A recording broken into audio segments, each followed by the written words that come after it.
پھر غلط راستے پہ جاتا ہے، پھر سے صحیح راستے پہ آتا ہے، اسے کہتے ہیں ریورٹ. ہندی یا اردو میں کہوں گا میں، نو مسلم کہنا غلط ہے، ہندی میں کہوں گا لوٹا ہوا مسلم. یہ میرے خود کے الفاظ ہے، لوٹا ہوا مسلمان. اس لیے میں آپ سے پوچھنا چاہوں گا بہن کہ اسلام کے بارے میں کچھ جانکاری ہے آپ کو؟ سر میں رہتی ہوں ڈونگری پہ، میرا فرینڈ سرکل بھی زیادہ مسلم ہی ہے اور میں زیادہ جانکاری کے لیے یہاں پہ ہوں. ماشاءاللہ. آپ مانتے ہیں کہ خدا ایک ہے؟ ضرور. آپ مانتے ہیں کہ بت پرستی غلط ہے؟ جی نہیں، میں یہی جانتی ہوں کہ پرمیشور، ایشور، اللہ اور جو بھی کچھ ہے وہ سب ایک ہی ہے. جی ہاں، لیکن آپ مانتے ہیں کہ بت پرستی غلط ہے کہ صحیح ہے؟ سب بت پرستی کا ارتھ مجھے معلوم نہیں، میں انسانیت پہ زیادہ بھروسہ کرتی ہوں، اس لیے میں بولتی ہوں کہ سب ایک ہی ہے. لیکن انسانیت پہ بھروسہ اگر کرتے ہیں تو ہمیں ہمارے ایشور کی عبادت کرنا چاہیے کہ غلط چیزوں کی؟ کیونکہ آپ کے وید میں لکھا ہے، جیسا میں نے فرمایا، یجوروید چیپٹر نمبر 32 شلوکا نمبر 3 میں، اور سویتا اپنیشد میں چیپٹر نمبر 4 شلوکا نمبر 19 میں، نہ تسیہ پرتیما استی، اس ایشور کی کوئی پرتیما نہیں، اس ایشور کا کوئی عکس نہیں، کوئی فوٹوگراف نہیں، کوئی پینٹنگ نہیں، کوئی بت نہیں، کوئی اسکلپچر نہیں. تو آپ کی ہندو مذہب کی کتابیں کہتی ہے کہ بت پرستی غلط ہے، عیسائی مذہب کی کتابیں کہتی بائبل کے بت پرستی غلط ہے، قرآن اسلام مذہب کی کتاب کہتی ہے بت پرستی غلط ہے. تو میں آپ سے پوچھتا ہوں کہ آپ بت پرستی میں یقین کرتے کیا نہیں؟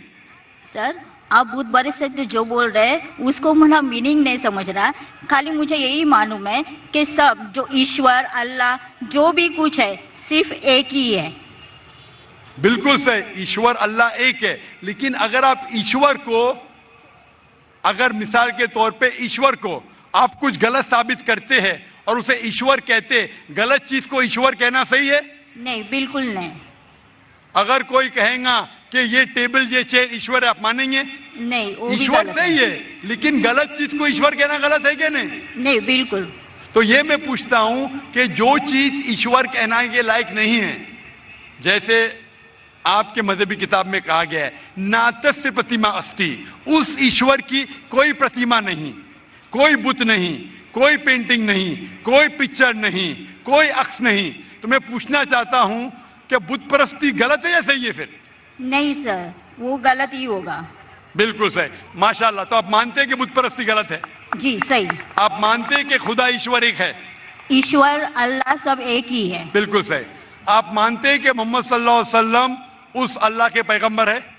سر ان کے بارے میں مجھے جانکاری نہیں ہے، اس لیے میں وہ مت پردرشن نہیں کر سکتی. بالکل. اس لیے میں چاہوں گا کہ خواتین کے شعبے سے میں میرے اہلیہ سے فرماؤں گا کہ آپ کو قرآن مجید کا ترجمہ دے. آپ کو اگر ہندی آتی ہے تو ہندی میں دیجئے، اردو آتی تو اردو میں، مراٹھی تو مراٹھی یا انگریزی میں. آپ قرآن مجید کا ترجمہ پڑھیے اور انشاءاللہ اس کتاب کے ذریعے آپ ہدایت پائیں گے. اور اگر کچھ بھی اس میں مشکلات ہے تو آپ ضرور ڈونگری پہ رہتے، ہمارا ادارہ بھی ڈونگری پہ، آپ اسلامک ریسرچ فاؤنڈیشن میں آ سکتے اور آپ کے جو بھی شک یا شبہ ہے اسے دور کر سکتے. Hope the answer the question. شکریہ. Mic number 5. جی بہن سوال کیجیے. Brother, I am Amrita and I am an engineer. Well, I believe in one God and I try not to commit sins. So my question is that, is it necessary to be a Muslim rather than to be a good individual? بہن نے ایک اچھا سوال پوچھا ہے کہ میں مانتی ہوں کہ ایک خدا ہے، میں گناہ نہیں کرتی ہوں، کیا ضروری ہے مسلمان بننا کہ صرف ایک اچھا انسان بنے کافی ہے؟ بہن، مسلمان بننے کے لیے سب سے پہلے اچھا انسان بننا ضروری ہے. اگر آپ اچھے انسان نہیں ہیں تو مسلمان بن ہی نہیں سکتے. میں آپ کو مثال دوں گا کہ آپ نے کہا جیسے اچھا انسان بننا ہوتا ہے 10th اسٹینڈرڈ پاس کرنا، مسلمان بننا مطلب پوسٹ گریجویٹ PhD. تو اگر آپ PhD ہے تو اسکول پاس پڑھنا فرض ہے. اسکول پاس کریں گے پھر ہی آپ کالج میں جائیں گے، یونیورسٹی میں جائیں گے. تو اسلام مطلب PhD، ڈاکٹریٹ. عام اچھا انسان مطلب اسکول پاس کرنا. اسلام کے تعلیمات میں ایک بھی ایسی چیز نہیں ہے جو انسانیت کے خلاف ہے. آپ میڈیا پہ شاید دیکھتے ہوں گے کہ اسلام میں یہ غلط ہے، اسلام میں یہ غلط ہے، لیکن یہ صرف میڈیا غلط فہمیاں پھیلا رہی ہے. اسلام کی تعلیمات میں ایک بھی ایسی تعلیم نہیں ہے جو انسانیت کے خلاف ہے، لیکن اسلام میں ایسی کئی تعلیمات ہیں جو انسانیت میں نہیں ہیں۔ اسی لیے مسلمان کے معنی کیا؟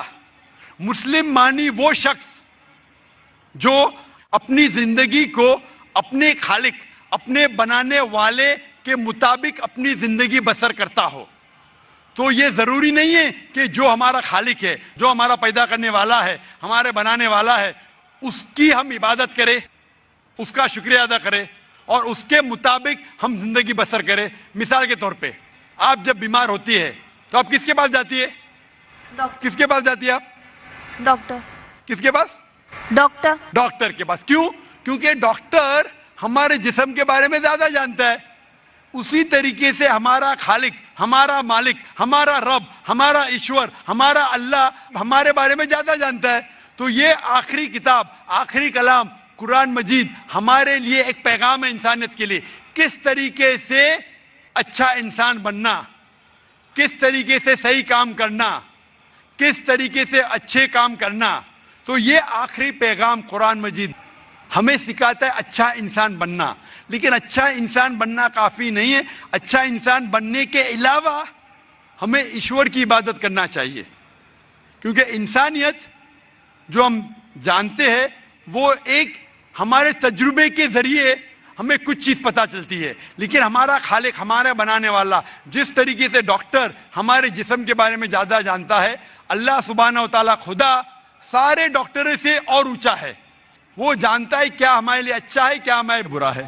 مثال کے طور پہ انسانیت کے لحاظ سے شراب پینا برا نہیں ہے، شراب پینا انسانیت کے لحاظ سے برا نہیں، لیکن اسلام کے مطابق سورہ مائدہ سورہ نمبر 5 آیت نمبر 90 میں اللہ تعالیٰ فرماتے ہیں یا ایھا الذین آمنوا انما الخمر والمیسر موسٹ سرٹنلی انٹاکسیکینٹ گیملنگ والانزاب والازلام، جوا کھیلنا اور پھانسے پھینکنا اور شراب پینا رجس من عمل شیطان، یہ شیطان کے ہتھ کنڈے، فاجتنبوا لعلکم تفلحون، آپ اس سے دور رہو تاکہ آپ سفلتا پاؤ۔ یہاں ہمیں ہدایت مل رہی ہے کہ شراب مت پیو۔